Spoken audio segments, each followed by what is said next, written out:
What's up, guys? It's your homeboy Cowboy Crunk coming to you from Kabul, Afghanistan, your war daddy, bringing you part 2 of this contract video. I want to jump straight into the video, but just real quick, a brief on part 1. Mainly Jerry Jones has done the talking so far. There was the intro. We're going over some things.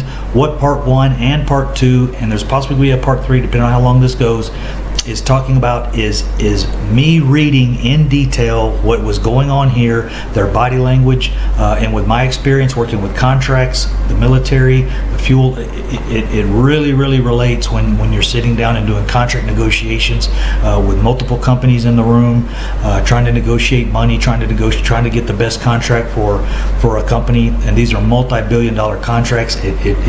People do not play, and there's a lot of classes you're sent to read body language and tone of voice and the way people are talking, and there's really a lot of things in here. If you go back and read check part 1, the Cowboys look like they're pretty set and solid on standing on this. Now, I'm not saying they're not going to flex a little bit and give Ezekiel Elliott close to what he wants, but they're making a stance, and obviously what he's asking for is a little far-fetched because they're not moving, and they've made long-term plans to pay Ezekiel Elliott what he's currently under contract for, and they state these things. We planned on paying him what he signed. Therefore, if we change that, we've got to change things on our roster. So I'm going to move forward. We're going to watch the video. That's where we were on part 1. Go back and watch that if you're just catching this. And I'm already 2 minutes into the video and I ain't even started. So here we go. And this is very similar to... Go check part 1. You say, well, does it occur to you that you might not have a player if they're a holdout in camp? Yes, I understand our game. It occurs to me we may not have a player over an injury. As a matter of fact, we prepare for that, and we know you cannot have a player over suspension. We know that. We prepare for that. There's multiple reasons players could disappear. Part of playing football, or not be there in the NFL. You've got to prepare for everything. What are your comments about? And that's what he's talking about. Preparation, prepare for everything. We expect all our players to be here. Obviously, Zeke is not here. Zeke's been a really good player for us over the last 3 years. Very impactful guy. He had a great offseason for us. There's a business of the NFL that happens. Great offseason. Our focus as a coaching staff, as getting in trouble again, is on the guys who are here. It's really as simple as that. Bang, another thing. Hey, he had a great offseason. He's been a great player for us, but we're ready. What we're doing now is we're concentrating on the guys that are here. That's all you can do, and that's what he's saying. A coach is going to tell you that, and that statement that he made right there is another statement saying we're standing our ground. We're building a wall, and this is where we are, and we're not coming to the other side. If that's what you want, that's where you're going to be. We're going to play this out, and we're going to see, because multiple times they're going to mention this part concerning. Let me put the cable over here. Sorry, guys. They're going to mention this part concerning. Staying with the players we got, checking how things are going. If this doesn't work, we're looking at bringing somebody else in. They had multiple options prior to. They have not at one time in this interview said, and we got to sit down and talk with Zeke. They have not said that at all yet. So here we go, guys.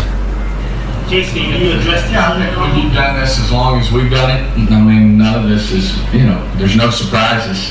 We've been doing this for 30 years, and so it's part of the game. You got to be prepared for changes, the surprises. Organization from Will to Jason to Jerry to our scouting staff have done a great job of assembling a lot of young players, and with that comes expectations from the players, from the agents, and it's part. What that means, expectations from the players. We've drafted well. These players are coming up. They're looking good. Jalen Smith, Leighton Vander Esch, Byron Jones, Chidobe Awuzie. All of these guys are coming up, and when they start coming out of their rookie contracts, they're going to be expecting to get paid. The more we pay the current players now that are under contract or trying to negotiate, is the less we have down the road for them. I know that the cap goes up about 10 or 11 million every year, and they mentioned that in here as well. We plan for that. We know that. We know how much about how much that's going to be. But still, guys, we can't just pay people. You every time you pay a player more than you planned on paying them, that's either less you got to give to player B, or you got to get rid of player B or player C. So what he's saying now is we've drafted so well, it's causing a problem with our cap. We have to pay these guys because we've drafted and they're becoming elite players. They're up and coming Cowboys. There are young guys that if we don't do this right, they're going to be gone, and we're going to have to let them go, and it's going to be players that we've fallen in love with and that they have fallen in love with, obviously. So just listen to what he has to say, and you will see they're going to stand firm with all of these guys in their contracts, and Ezekiel Elliott is the first one. Hard up, and we're certainly going to work through it. I think Jerry's really addressed everything there is to address about Zeke, and Jerry has a really great statement coming up in terms of continuing to work to keep this team together. I just think we've had a really good young football team, and there are some challenges out there. These guys, when you draft that good, it's business to them. It makes it tough. It's their livelihood. They work hard at what they do, and certainly respect that. But it's going to do no good to address this situation every day. Certainly we'll be working on it. Things usually I gotta skip forward work themselves out. Okay, right Yes. there. He said usually these things work themselves out. But a problem is, again, when you have players coming up in the system and they're playing well, and you, let's say you got a linebacker and you want him to look at the other linebackers, well, the Eagles may not have 12 elite players they got to pay. They might have 4. Well, if they've only got 4players.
right here, guys. Because This you is gotta put it in outstanding. perspective of the Every entire day they work on the available cap. dollars to pay Every the day. team.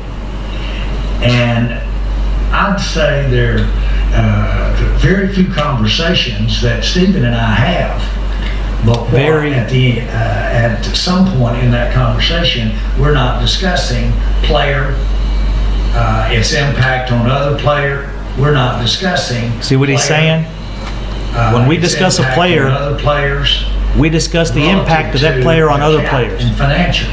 their contract, it's and how like much. getting up and turning the lights on. It's such an everyday concurrence. Every There's no, day they work the cap. that you live with this all the time, And so that When they're sitting in the booth, I guarantee you they watch the game, and when they see, let's say, Byron Jones on a lockdown game like he had against Detroit, and he wasn't even targeted once, right after that game, guaranteed they say, man, we're going to have to pay that guy sooner or later. You know, he's on his rookie deal. He's coming up. Man, we didn't expect him to play this good. You know, he's going to be asking for big money. Well, what about Chidobe Awuzie? He's coming up right behind him. He's been playing pretty well, too. Chris Richard gets a hold of him and coaches him up. Man, we're going to have to pay that guy.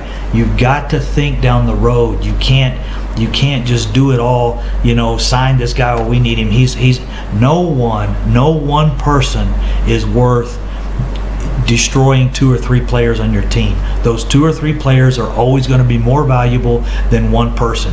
And if one person asks for something out of the wheelhouse, then you've got to evaluate that. You got to stand your ground.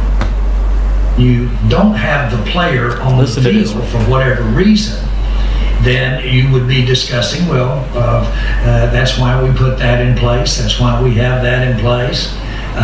What are the repercussions there? It is not alarming that you have to get up or go to bed thinking about some aspect of it. So that's why I don't want to seem cavalier. Zeke is an outstanding player. Yes, sir. I don't want to seem cavalier. The best running back in the league. But I also don't want to be unrealistic being alarmed about it. This is what we do. This is the air we It's breathe. Business, bro, on both sides. And if you flared and knee-jerked or went just because you have parts of it that need addressing, hold on, it's coming. You wouldn't be a good manager. You wouldn't be. What is it? The consequences and what this is about is a feel for the consequences. There's a part coming up that's really, really important. In here, I want to say to you, this is business as usual. Yeah, this is normal. This is how it rolls. Most of that group was done during camp. Trying to find the part where Jerry goes off, that wasn't it. Get things done. The great news is we're all here together. The players are here. Okay. Solid point. I know where we're at on this one. The reason he's saying, calm down, it's only preseason, we're going to try and work these things out. A lot of times we haven't worked on it a lot as far as working with the players and the agents, because it's hard to get us all together. But in preseason OTAs, they're all there. It's the first time all the management's there. You know, the players are there. The agents, the agents got to show up and let's have a little meeting. Let's discuss this and see where we're at. So he's saying that's why a lot of the deals get worked out in OTAs in preseason, is because the guys want to get into the season and everybody's there already. It's real easy, I guess. There was a word I was looking for. I can't think of it right now. But right now, it's it makes it easy with everyone there. The contracts roll forward, just like last year they did or the year before they did with Martin. His same thing. His holdout, DeMarcus Lawrence. Well, his was done at the end of last season. I apologize, but those are the times that we get our best contracts rolled out, is during the time when we're together for preseason. I'm going to cut this off right here. Part 3 is coming. The main part where Jerry Jones kind of goes off, and man, he's preaching. He's saying some solid stuff, and I had more belief kind of in Stephen Jones, but today in this meeting, Jerry Jones shows out. So I'm going to shut this down. We're going to go to part 3. Cowboy Crump from Kabul, closing this video up. I mean, a full body of work right here. I did studying this. Please, guys, stay with me. Check it out and check out part 3. Peace.